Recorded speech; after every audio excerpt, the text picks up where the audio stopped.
learning based on everything you've kind of seen and learned in the last couple of years. Are there any do's or don'ts here? Phil, I'm gonna let Sanjay go first because I've done all the talking so far, and then once he's done, I'll fire.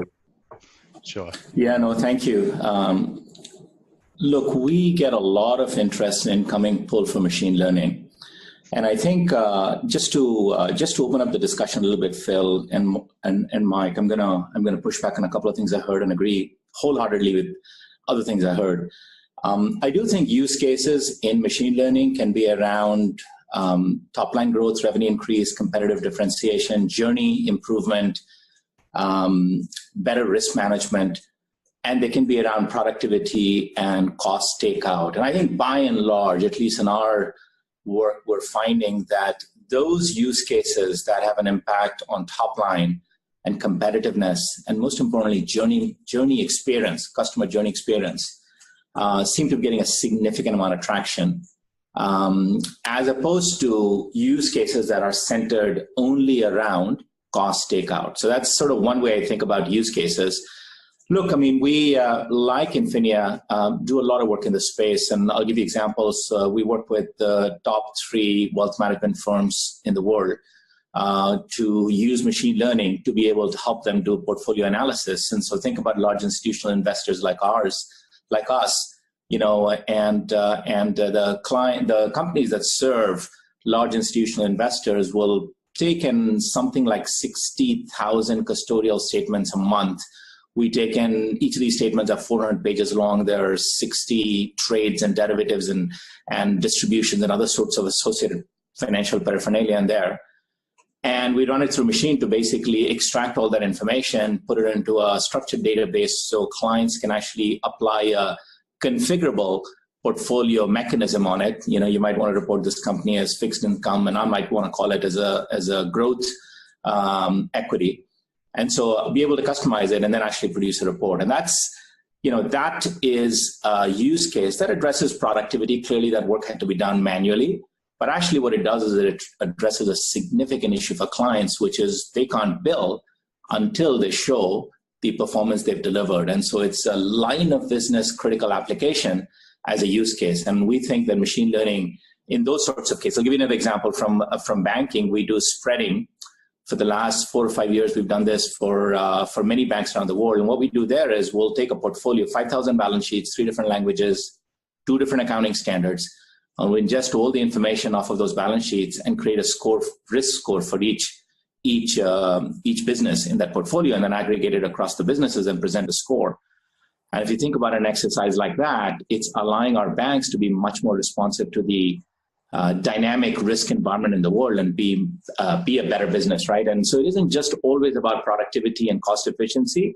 I think where machine learning use cases seem to just accelerate and take off is when they're delivering to a higher objective than just that. And so maybe a little bit of disagreement, maybe a little bit of clarification I wanted to provide over there.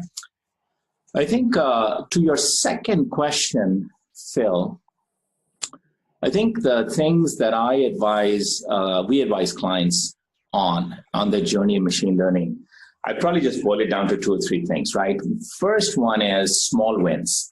So this notion of we're going to implement this at scale machine intelligence platform that's going to take over everything we do, you know, in 5 years from now is just one of those big waterfall kinds of projects, and it's a difficult road to go. I think picking up small wins and then iterating in an agile fashion and delivering and building upon them, it's a methodology that we've seen work everywhere else, and I think works really well in machine learning. So that's probably the first of 3 inputs I'd give. I think the second big thing for us has been this notion of an underlying kind of a digital business platform. And where I'm going with that is if I go back to one of the slides you had shared and you called it the trifecta of the 3 A's. Here's what my world looks like, right? So I'll get engaged on day 1 with a client, and the discussion is, gosh, we got to implement 1,600 robots, RPA agents across the world. Sanjay, how many people can you show up with in Copenhagen tomorrow morning, right? That's kind of the day 1 question, and you kind of struggle through it and get it through and get it up and running. And, you know, 9 months down the road, you sit down with the same CIO, and the question is, well, geez, you know, now I've got all this data I never had before, because guess what? We've implemented RPA on it. geez, can you run some machine learning, some pattern analysis, and come back and see if there's any patterns in the data? And of course, we'll go do that. And lo and behold, we come back and there's actually some pattern, there's some insights in that data.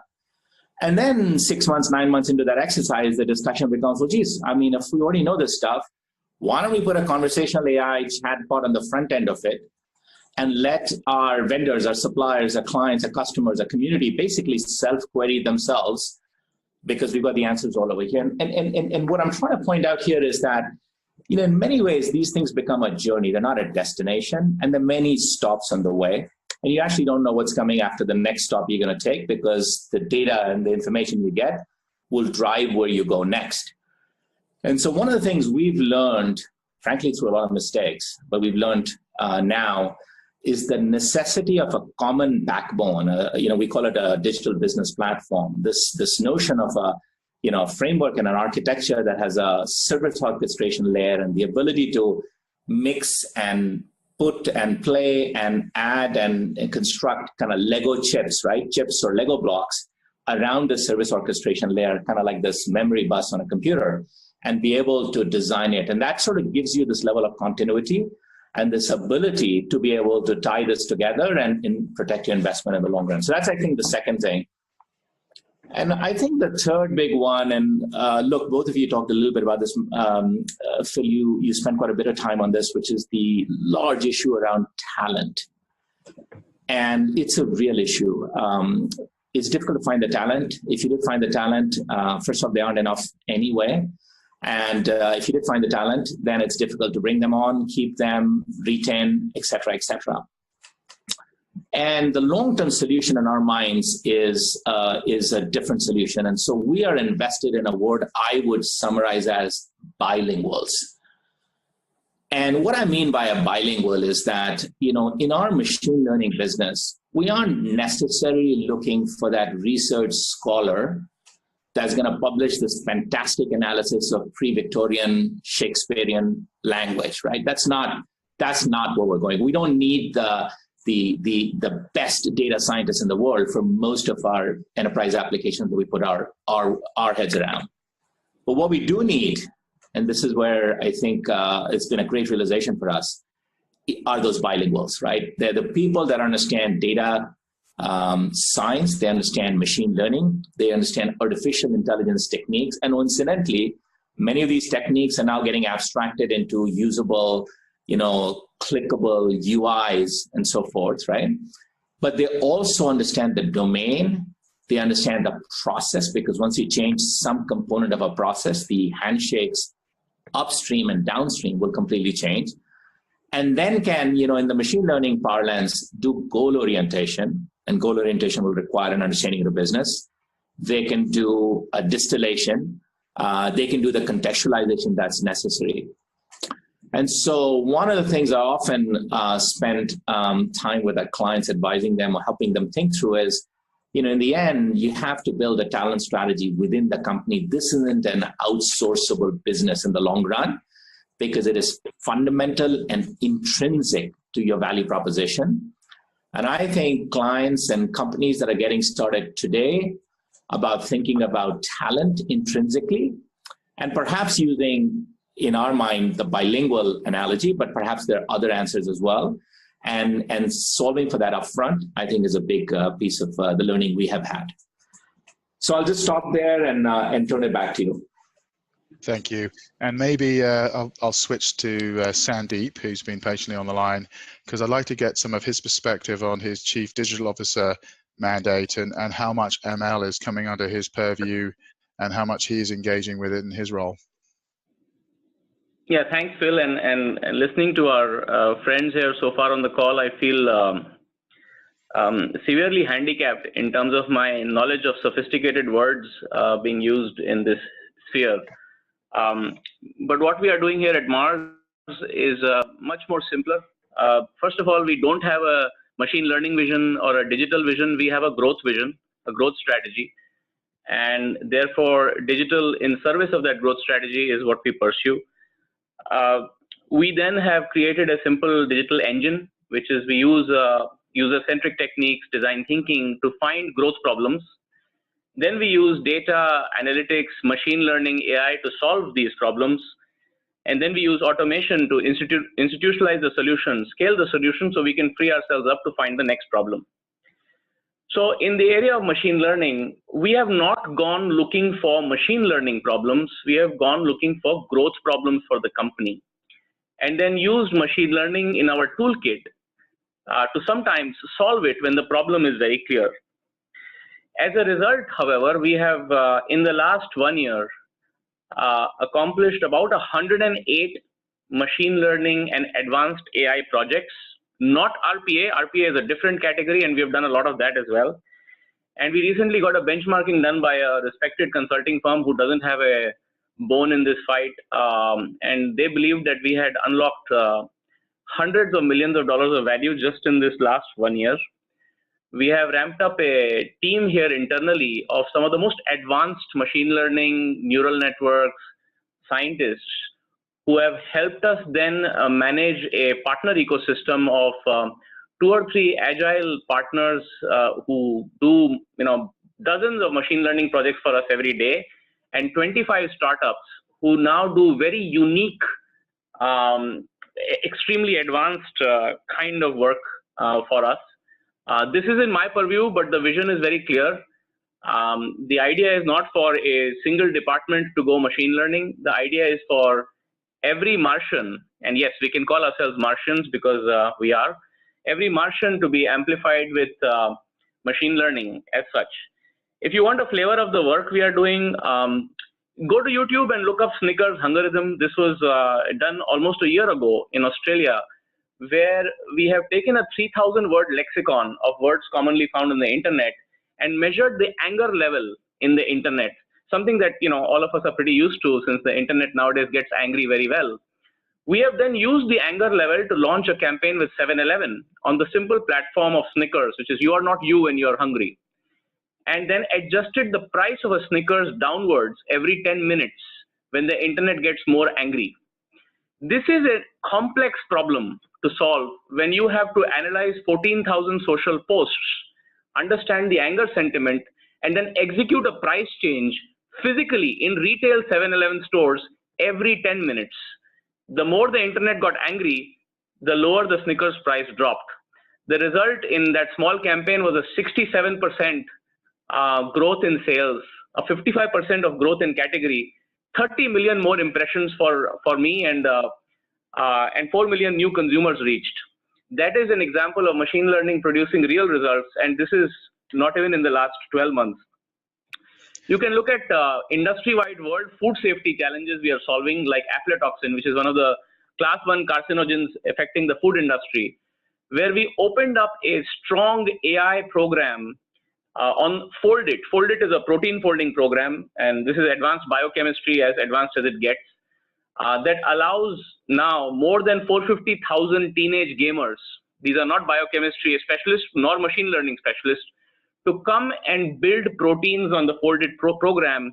Machine learning then helps us encourage the right gamers, giving them higher scores. The eventual goal is to create an enzyme that can identify the carcinogen and defeat it for the sake of the whole industry.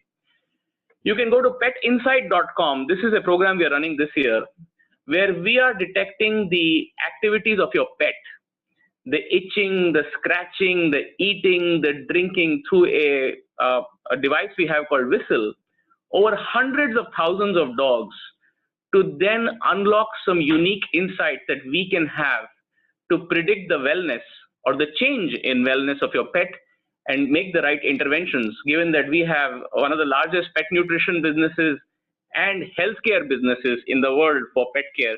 Remember, pet care is our largest business, not chocolate. Another favorite example of mine is in the supply chain. We went in looking at a massive miss in supply chain from a demand forecasting perspective in one part of our business. And we went in looking for a growth situation. What we found was there was a 66% miss in the forecast. What we, however, found was that when we got the humans together, the supply planner, the demand planner, the inventory planner, and made simple changes to the number of times they talked to each other. Yeah, I know this is a machine learning webinar, but when we made simple changes to the number of times they talked to each other, the forecasting error went down by 33%. Then when we made simple changes to the way they executed the process, the forecasting error went down by another 12%. Then when we changed the algorithm that was being used for the forecast, compared to the native algorithms that exist in our large enterprise software that all of us are inherited, to real advanced machine learning algorithms and incorporated it into the large scale supply chain processes, the accuracy went up by another 13%. The last 10%, not even machine learning can solve for. The point is this. I'm most scared of stakeholders who come in and say, we have a lot of data, we should do something with it. And I love stakeholders who come and say, I have a growth problem. Can we solve it together?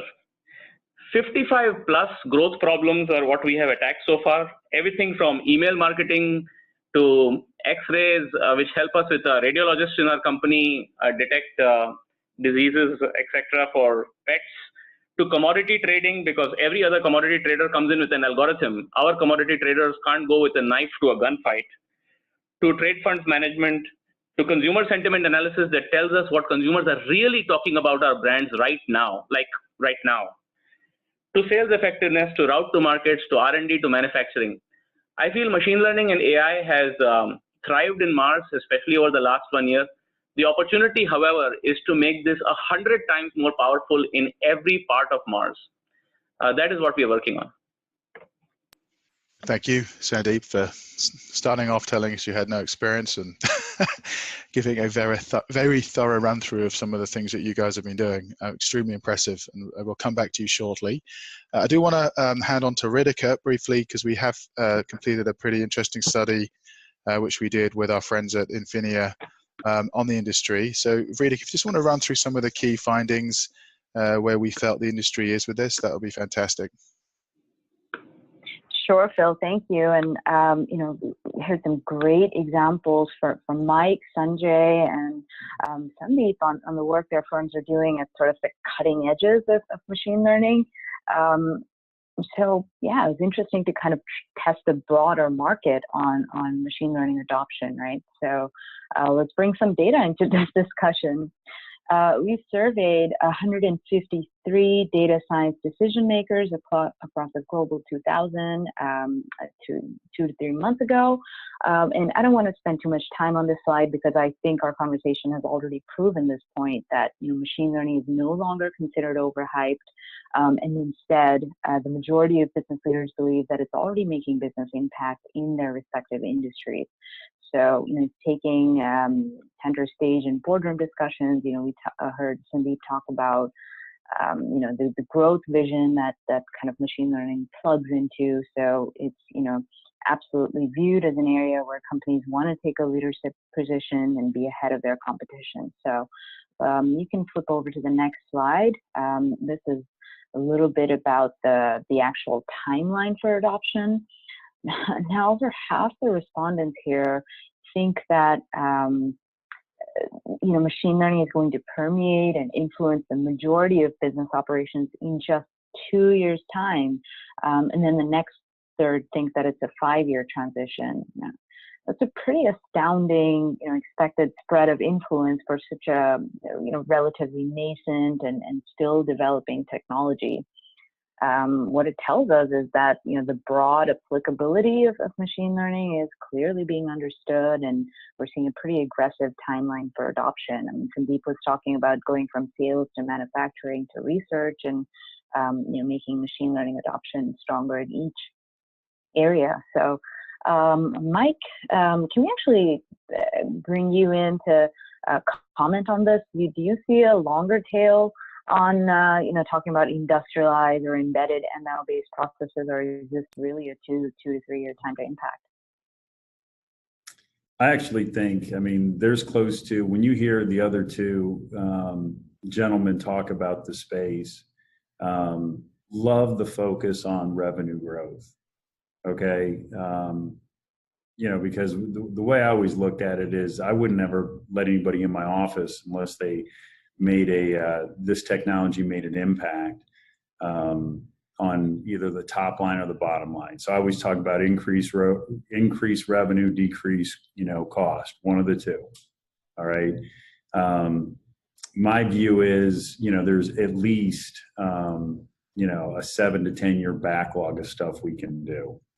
So I don't see this thing stopping anytime soon, because the game's going to be about scale, right? If you listen closely to what the other two gentlemen talked about, they talked about making an impact, but now that technology is inside of whether it's Mars or a Genpact client.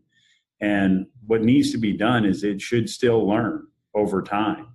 And when it learns over time, what happens, right? It gets smarter. What happens when it gets smarter, right? You should be able to increase more revenue and decrease more costs, because you should be retraining that technology over and over again. So, my point is, this isn't just a series of like, do a project and then move on to the next one. This is do a project and stay with it, all right, to refine it as best as possible, because there's a lot of opportunity to mine on that one project. So, look, our CEO, Robbie Allen, says there's a 10-year backlog of this stuff. I agree with him. And again, a lot of the stuff we're doing with Infinia isn't just doing the projects. I mean, we're doing the next set of research that's out there. Larry Caron's one of the most published researchers, that's in the industry. So we're also trying to figure out what additional technology will be there to help with these business problems. So again, thanks for calling on me. Yeah, no, that's great. And I completely buy your point about, both top line as well as bottom line impact. And that's what we found in our research as well. What's interesting here, and the only thing I'll point out is, generally equal amounts of interest on, cost reduction and revenue growth. The distinction is the bottom two bars, right? Almost half the market is excited about revenue growth from entirely new streams, new services, products, processes. And that kind of aligns with the level of disruption you see across industry verticals, right? And ML looks to be part of that journey that Phil was talking about into that hyper-connected economy. So, absolutely critical to overall sort of goals for business. Phil, if you could flip over, I'd love to talk a little bit more about, what's actually at play now that we've established the strategic importance of machine learning and, why we're seeing that there's potentially a crisis in the making here. Okay, so when it comes to execution, unfortunately, we see a little bit of a lack of understanding in what's actually needed to develop machine learning capabilities above the rhetoric. The enterprises have started down the path, they're saying it's important, they're starting to invest, but the speed and intensity with which they're developing capabilities is not quite matching the importance that they place upon machine learning. So there's a few indicators, that we tested out that makes us feel this way. And the first is just the level of investment. I mean, only 16% of firms are spending more than $1 million on machine learning over the next 12 months.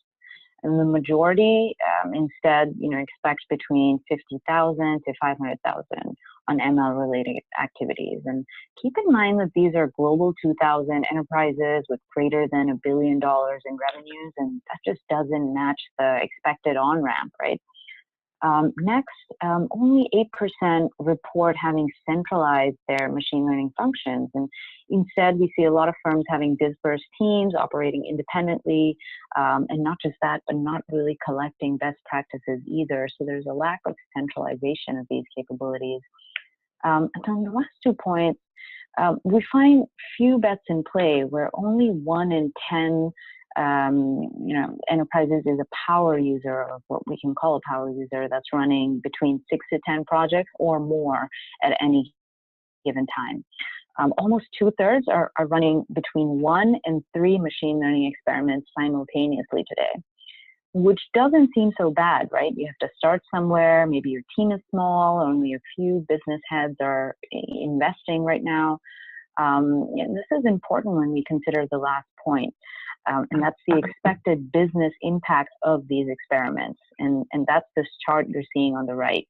there's not a lot of confidence on impact. We're seeing within that red circle, a good 57% believe that only at best half their initiatives are going to deliver actual business impact. So, going back to the previous point, if you're only running between 1 and 3 experiments, and given that they take 4 to 6 months or sometimes more, depending on your data, to turn around, and you're expecting only at best half of them to deliver business value, it's not really leaving us with a lot to show at the end of all this experimentation. So what these metrics are telling us is that machine learning as an enterprise capability is only just starting to take shape. And we're certainly in the camp of trying to bust this myth of, the omnipresent or machine learning everywhere that the technology press and the industry and we've been touting kind of for the last few years. So let's get real here. Sanjay, can you comment on, the kind of experiments you see out in the field, and how are you seeing firms manage expectations on machine learning compared to, say, the traditional SDLC? Yeah. So first off, Ritika, look, I'm not completely surprised by this. By the way, I'm a big believer in the value machine learning is delivering today to many of the clients we serve globally. But equally, this doesn't completely shock me. And I think part of the reason there is, I think clients, and Sandeep, I think, talked about this a little bit, Mike did as well. They're looking for a composite answer. And that answer is going to come, and it's a digital transformation answer. And that answer is going to come from a set of tools from a collection that we need to make available. And machine learning is one of many tools that will be in the toolkit. Right? So we typically think about digital transformation in 4 buckets. We think about automation, which in our world is more than RPA. It includes orchestration, it includes systems of engagement. So automation is one. We think about analytics. And one of the slides up front, I can't remember if it was in Mike's section or not, the whole area of data engineering and getting the data prepped and ready is a big part of that equation. So analytics. And then we think about artificial intelligence. We think about it in 4 buckets. And the buckets are language, conversation, sight, and knowledge. And our 4th vector is experience. And within experience, we think about journey mapping, design thinking, agile development, right? And typically when we're engaging with a client, we don't engage with an ML foot first approach. The engagement is around what is the business problem we're looking to solve, and how do we design think the best possible solution for that problem, of which, by the way, many times ML is a great tool to use. And in all of those situations, ML by itself isn't enough. It has to be wrapped in an application. It has to be delivered in an experience, and it has to be integrated into a process. And so that's sort of the way we think about it when we work with clients. Fantastic. So I think a big part of this puzzle is the rate at which you can attract the kind of talent to build these capabilities for you. So, let's get right into the challenges that we see enterprises facing today. So, we heard that a little over half enterprises are considering a modest expansion plan, thinking that a 25 to 50% increase in their team sizes would make a significant difference. And that's one way to bridge the talent gap, right? Just growing your team. But what it's increasingly difficult to do is balancing the diverse types of skill sets that you need to run machine learning as a capability and not just projects. So, that goes from computer science fundamentals to data modeling, knowledge of the major ML algorithms, languages, the major libraries. And we find a skills gap actually shifting pretty acutely from some of the traditional skills like,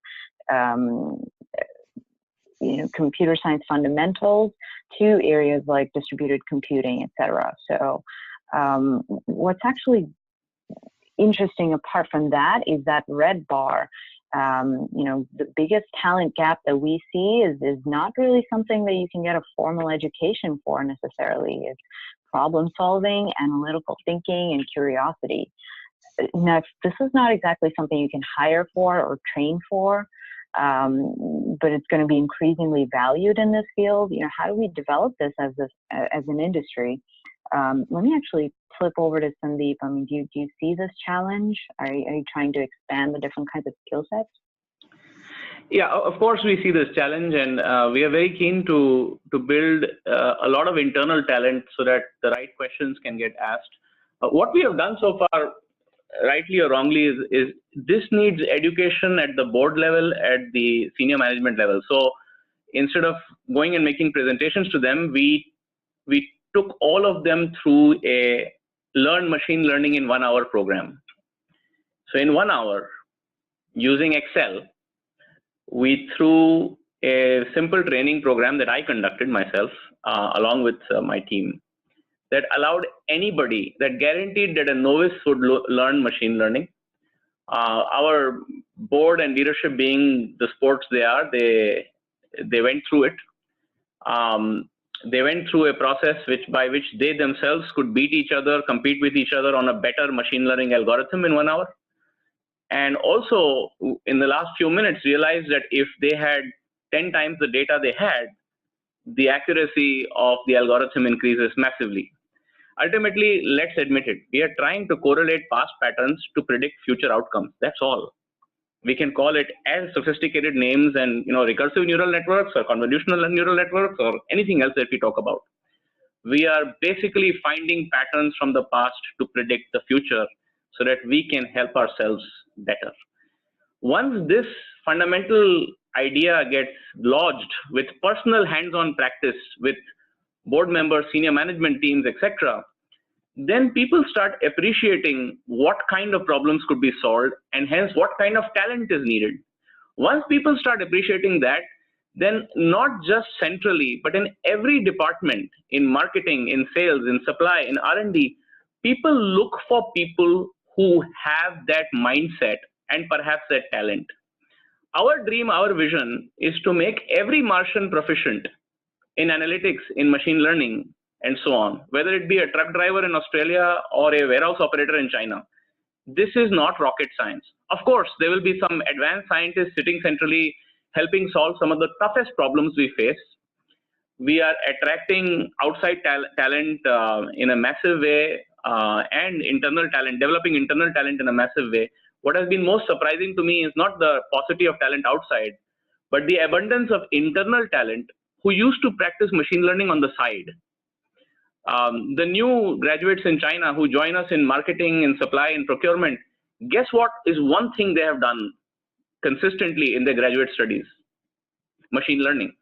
So we are trying to find talent in creative ways. It's not an easy problem to solve, but building organizational consensus, looking for machine learning in everything else that we do, and then creating unique games and contests and celebrations, hopefully will take us a step forward in this journey. Fantastic. Yeah. So it's not really just your actual, data scientists and ML engineers, but it's looking for machine learning skills across your business functions and process owners and leaders. So that's great. I saw Sanjay putting up his hand there. Yeah, go ahead. Yeah, I think it'd be good to hear quickly the views from Sanjay from a service provider standpoint. Obviously, has their own sort of factory for bringing in talent, and then I know Mike expressed some really interesting views at our last forum about how hard it can be to make changes to this skill set and what is required and what they're looking at from university graduates, etc. as well. So as you said, maybe Sanjay, if you could just kick this one off with how a firm like Genpact looks at building out this farmer talent. Are you doing it organically? Are you retraining? Are you looking to acquire? I mean, how do you build this? Yeah, no, fantastic. Thanks. I didn't actually raise my hand. I think I may have pressed the wrong button, but in any case, the 30-second, I'll give you a quick answer. I know you're running up to time here. Look, I think for us, where we've settled on this is we have a very focused recruiting and a strategic sort of program in place, but it is not going to meet the needs of our business. And so we're big believers, I said earlier, the term bilinguals, and this notion of taking people that understand domain and the process in the industry and cross-training or upskilling them in machine learning and other AI techniques. And by the way, that's getting easier as some of these techniques are maturing with more usable interfaces that, that is sort of click and drill kinds of intuitive sorts of things. So to that extent, we have launched a number of programs inside the company. We run a AIDP, Artificial Intelligence Development Program inside the company. It's almost a university style, sort of practical on-the-job training. We run a CSO, Chief Security Officer Protégé program. We have a pretty large advanced data science, I think it's called Destination Analytics program. So I think for us, cross-skilling and upskilling is a big part of this initiative. Obviously, we're doing some recruiting and we've had a very healthy stream of acquisitions in the past. So clearly those will continue to be options for us. I might just add one other thing that struck me as I think Sandeep was talking. One of the areas we have found also very helpful is actually bringing, I'm not sure what the right way to say this is, younger employees in. So this last summer, we ran globally in 6 or 7 locations here in Palo Alto and Boston, a few locations in India, etc. We ran a program for interns in machine learning, and it was amazing to see how fast the talent pool picked up on that and how quickly it translated into concrete things, even in a 2-month time frame.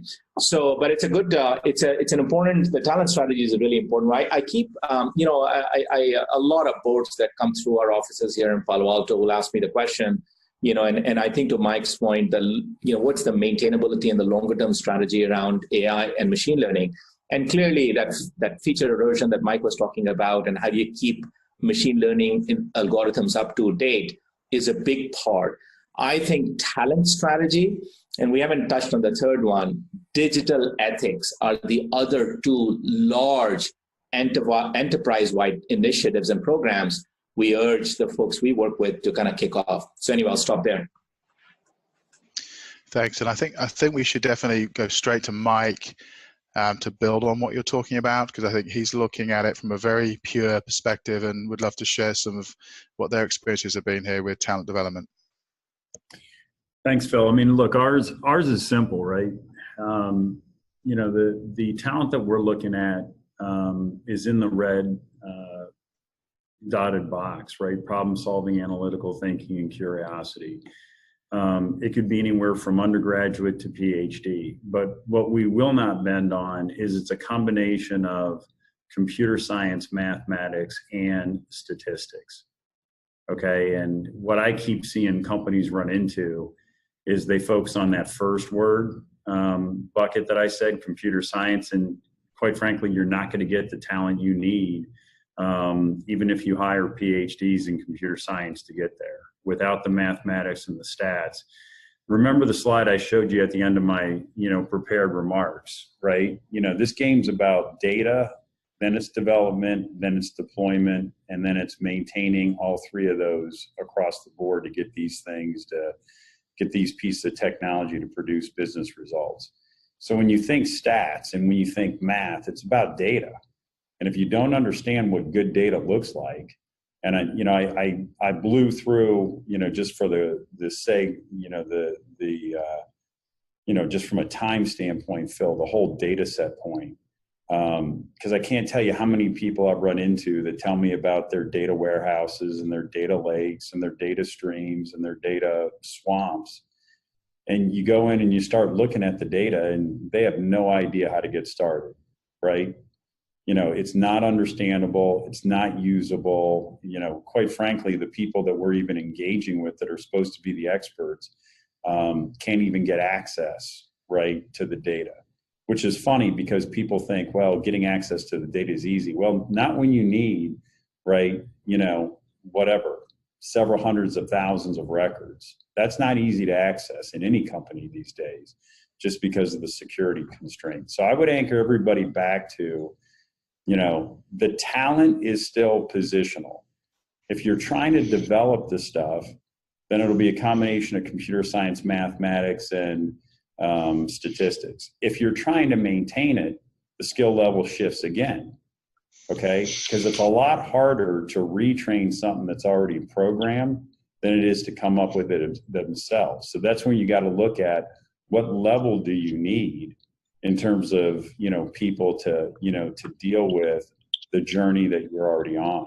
Because everybody keeps telling me about how hard it is to find the talent.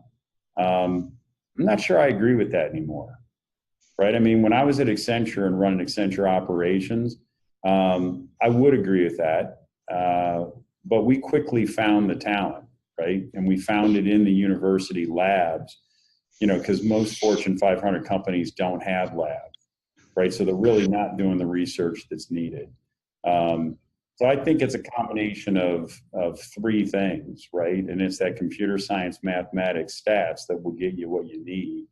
And then you can figure out, what level you need in terms of where you are in your journey. Thanks, Phil. Excellent. Thanks, Mike. And yeah, I just wanted to weigh in here to say, yeah, absolutely. The talent, you can solve some of those, challenges. Whether you're cross-training, bringing in new talent, it really does then also need a combination of, data readiness and maturity. One of the things we asked firms about was, how they rate their data management processes for collecting, storing, accessing data for machine learning.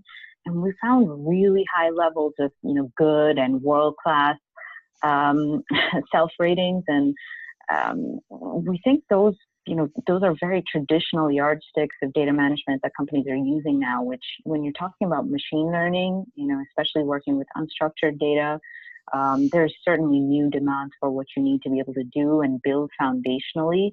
And, in certain cases that can then stall machine learning projects that rely on data. So, we came up with this machine learning sort of execution guide, just looking at some of the common themes coming across from folks that were just getting started, those that had set up practices and, starting to get more robust. As well as then the ones that are, what we call power users that are getting industrial with leading machine learning development for the rest of the industry. And so, that kind of goes across technology, data, talent. If you flip over to the next slide, it goes into methodologies, the culture, and then the outcomes and managing expectations for your program. So, I'm not trying to test your eyesight to read any of this right now, but it's just a plug to check out the report and see how all of these critical dimensions need to come together to really get value from machine learning.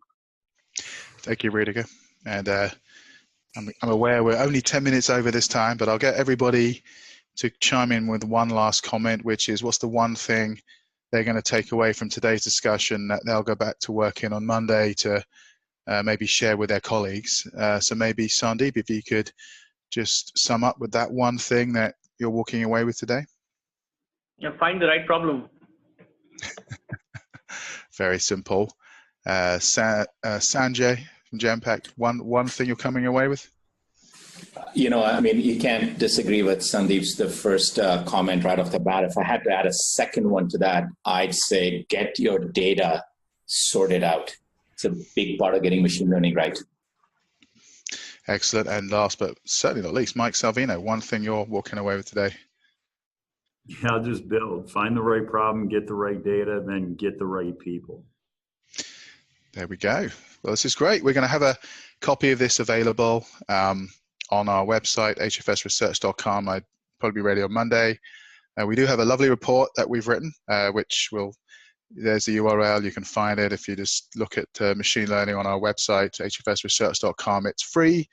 What more could you ask for? It's a great study we did, and with the support of Mike's company, Infinia. So hopefully you can take away some more thoughts from today, and we'll send a copy of the slides as well. But I really thank our guests today for giving up their free time on a Friday to share some of their great thoughts with you. I really enjoyed it. I thought it was a really fluid conversation. So Sandeep, Chief Digital Officer at Mars, Sanjay, the Chief Digital Officer at Genpact, and Mike, the chief chairman and executive everything for Carrick Capital and Infinia ML. I hope many of you guys will join us for one of our HFS summits as well very soon. But thank you very much for your time. This was excellent. And thank you, Riedeke, for all your hard work helping pull this together. So have an excellent weekend all, and I look forward to the next time. Thanks very much. Cheers.